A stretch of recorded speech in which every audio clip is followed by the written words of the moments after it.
Okay, a few opening comments, and then we'll take your questions.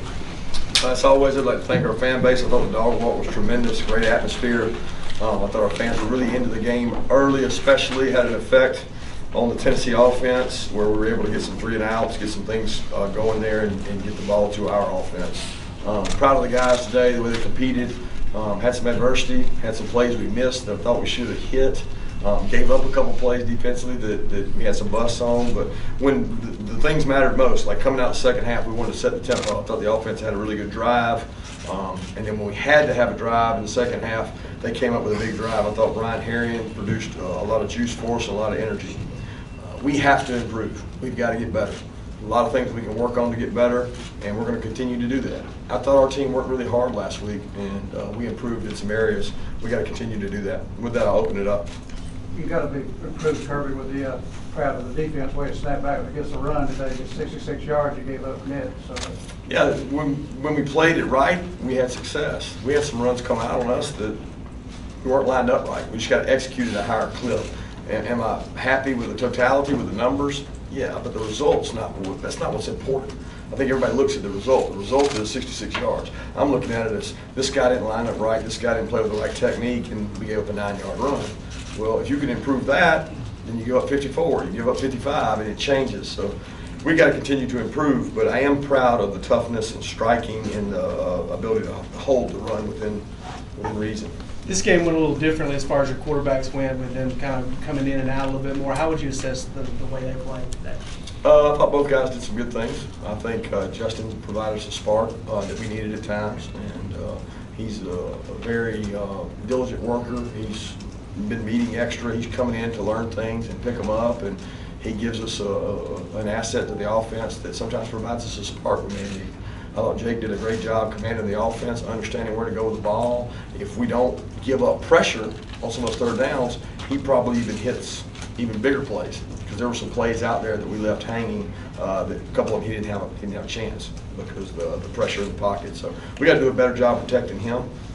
But I was pleased with both those guys play. They're good football players. Was it the plan, Coach, to get him in for one snap? I know you said in the past his nerves are a little high when he first comes in. Was it the plan to get him in for one snap, get him back out? The plan is, there is no plan. Next question. You got a little chippy and sloppy in the third quarter. What's your description of how your team handled that whole? You know, football's football. I think they've got competitive players. They got coaches that are driving their players, and we're driving ours. I'm not disappointed in DeAndre. I mean, he honestly thought the guy was still up. You know, his back was turned, his hip was turned. He thought the guy was still running, so he was trying to tackle him. It's frustrating to have a penalty like that, because we had a breakdown on third down where a guy didn't do his job. They converted. Then they hit another play, and we got him second long, and then we get a 15-yard penalty. And then we get another one, and it's like 3 things in a row on defense lead to their spark. So why are we providing them a spark? Because there wasn't anything they did to provide a spark. We did it. We got a bust in the coverage, and then a penalty. Those are the kind of things we got to clean up. Riley Ridley continuing to get better. Yeah, Riley works hard. Riley's a tough competitor. He's one of our workhorse wide receivers. He's a tough kid. I mean, he provides us a great element of toughness on the perimeter, which I think is important in this conference. More upset for Riley now than missing that blocker, picking the ball up and running for a touchdown. You know, you got to block the guy. So I don't live on luck. There was a lot of luck involved in that play. Kirby, it didn't seem like necessarily a down or dismissal situation was dictating what quarterback would go and when. Could you say what factors there were when was going in, particularly when you were rotating every other play there in the second half? Not really anything, just what plays we thought were good, what we wanted to run. They both are good passers. Both are good decision makers. They're both good football players. So there was not a rhyme or reason to why we did what we did. It was more of a plan to call the game that gave us the best chance to be successful. And that's what we do in the game. We try to call what gives us the best chance to be successful. Number of different plays that were big throughout the game. Do you feel like those 2 third down conversions there in that fourth quarter drive when you were up 12 still, how big were those in terms of just not only the course of the game, but just emotionally to get the confidence back going in the offense?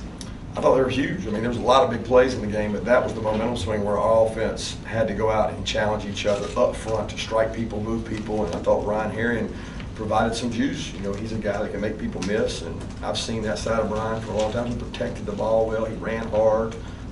He had some big conversions. I mean, I would like to left him in the drive, but he'd carried the ball I don't know how many times in a row, and we were just kind of in our normal rotation. Kirby, what was the thinking behind the rotating the guards on offense? And I guess you got Baker in at right tackle for a bit as well. Just Baker had a good week of practice.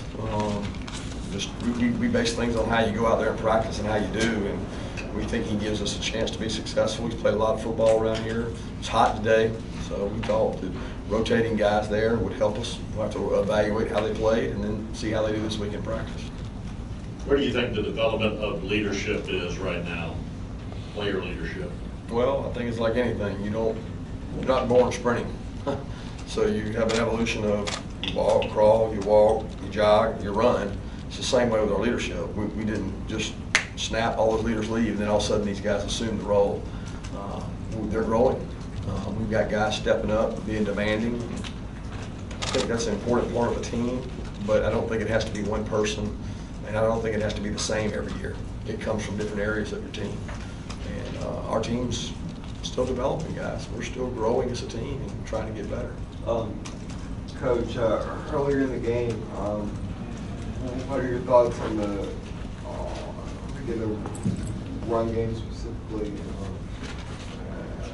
What type of improvements would you, as you practice, seek from your offensive line? It's good, guys. When you go across the SEC, show me a team that goes out in the first quarter and runs it for 5 yards a down against an SEC front. I just don't think it happens. So I think all of us, including me, expect to go out and say, oh, we're just going to run it down their throat. We're Georgia and they're Tennessee. It does not happen that way in this conference. It does not happen. It's hard to run the ball, especially early. You must chop wood, continue to hit people, wear them down. You got to have a threat of the pass, and you've got to do it over and over, and the totality of it is what happens on that last drive. Now, if I saw right, I saw them subbing defensive linemen in and out, because they're trying to keep their guys fresh. Those offensive linemen aren't subbing. I mean, outside of probably one guy, we're not subbing. So that conditioning and that wearing down had its effect in the fourth quarter. If you don't run the ball in the first quarter, do we still have that effect in the fourth quarter? I don't know. You just got to have body blow after body blow until it wears people down. Do you know as a coach to be patient with that sort of thing? Or did you ever? It's hard, because if you don't have success, what do you want to do? Yeah. You got to commit to it. You got to believe in it. I think that's what good coaches do. I think that's what good offenses do. You have a plan. You stick to the plan. You're not going to go out there and run for 7-8 yards a clip. It's just not going to happen. So you got to have a good plan of get the best run situations you can. You got to go throw the ball. You got to go throw RPOs. You got to go throw play action. And we had some of those today. We had some shots that thought we could have hit that we just missed, and some of them we didn't get off because of pressure. You mentioned not focusing on the result. How conditioned are your guys at this point in your program not to focus on the result, like a rushing total or something like that? I think they're pretty conditioned. I think they understand. They know that we're going to be honest with them, just like last week. To win the game, is everybody hooting and hollering in the locker room, or do you walk out and feel like, dang, we played our best game, you know? And it's a good problem to have when your team acknowledges that they didn't play their best and win. The most dangerous thing is to not play your best win and not gain or grow from it. So we're looking for growth at every kid, every position. We got about 3 or 4 kids play today that have gotten better during the week. And so they got an opportunity to go out there and play. Based on we hope that we can continue to do that. Based on the performance that you got from your quarterback today, do you want to see more of that going forward, both of them in games? No matter. The plan is, there is a plan. You just talked about how you like to plan for everything. The plan is, there is no plan. How was the rushing total against Missouri? How impactful was that this week in practice, and how did you see your guys respond to that today? I know you haven't watched the film yet, but your early reaction to that. You know, I don't know. It's a different style game. I mean, you got a potential first-round quarterback that's slinging it all over to a leading wide receiver in the conference with 2 big tight ends versus a quarterback that's coming off an injury and an offense that's probably limited a little bit. You know, I thought Tennessee did a tremendous job of managing the game, keeping the game close, and being very dedicated to the run and not putting them in bad situations. and I thought they did a good job of that. Did you see the growth you wanted from your linebackers, and how big was it to see Monty back out there? It was great to see Monty back out there. Monty gives us a tough physical presence. I don't know that he's 100% still, and I think he's getting there. But it's hard to say that I see the growth because I don't, I want to watch the game and see. I thought they played hard. I think they're getting better. We still had some busts defensively that probably gave them some plays, though. A lot of your players were very complimentary of Tennessee and how physical of a football team that they were. I mean, knowing Jeremy like you do and there being some intersection there, is that something you really just come into this game expecting kind of all week long? Absolutely. It'll be that way as long as he's there and I'm here. It's going to be a physical football game because we coach very similar. And there's a lot of the same similar traits. We're going to play them on the East every year that they're on the East, and it's going to be a physical, tough game, and it's the way it should be. It's the way football should be played. Kirby, when you talk about needing to improve to get better, where specifically? A lot. We got to protect the passer. We got to be able to throw the ball down the field. We got to be able to run the ball more consistently, and we've got to be able to execute on defense. Don't think we're getting the pressure we need to get, and just got to improve special teams. We didn't have an impactful play in the game to me today. More than anything, they punted away from us. We'll see more of that. That takes away a weapon. Everybody's kicking the ball out of the end zone, so those two are negated. So how do you impact the game, and how do you show improvement if you don't get opportunities? It's hard to. Coach, how pleased are you with the improvements in your secondary, especially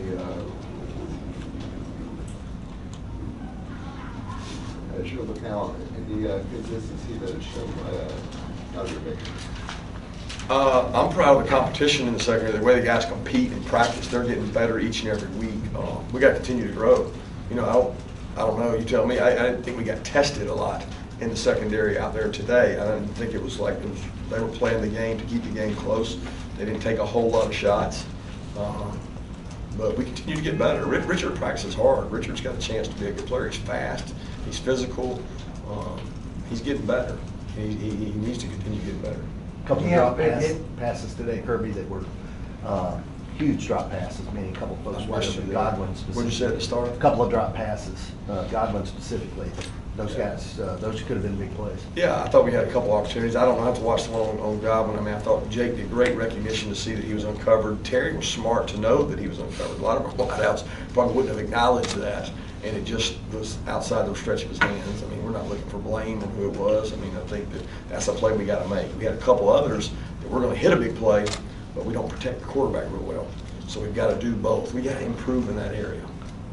Was Richard shaking up on that play? Kirby had a big hit. No, he wasn't. He got cleated on the next play, and he had to come out. He was back of his calf, got the cleat on it, and then he was cleared by Ron medical staff, so he went back. Last question? Thank you. Thank you, guys.